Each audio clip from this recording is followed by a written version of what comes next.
Ayan, para sa mga CS ma'am, para sa mga na-CS na tulad ko, tapos yung kanilang scar ay naging keloid tulad ko. Ayan, yung akin kasi mga mi naging keloid siya. So, ganito na yung itsura nung akin. Mga mi paumbok yan. Ayan, no. Kita ninyo, paumbok siya. So, nilalagyan ko ng scar sheet na ito. Napanood ko lang din to sa KNJS at saka sa Pinoy MD. Kaya napacheck out ako mga mi. Bali, ito siya. Ang napapansin ko lang mga mi, pang 1 week ko na. Itong part na to, nag-lighten siya.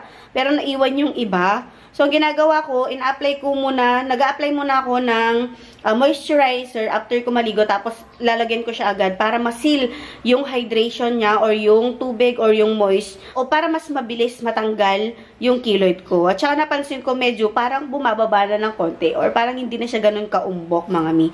So, lagay lang natin ito. Maghapon ko itong nilalagay. Yes, 24 hours ko siya nilalagay. Hindi ko siya tinatanggal.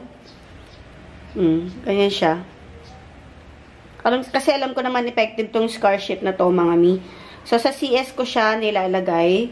Maghintay lang tayo ng 2 to 4 months since ito ay old scar na siya. Sabi kasi dito kapag old scar na daw, maghihintay tayo ng 2 to 4 months tapos 6 weeks naman para sa mga new scar. So, kung bagong scar, yung meron kayo, madali lang siya matatanggal gamit neto.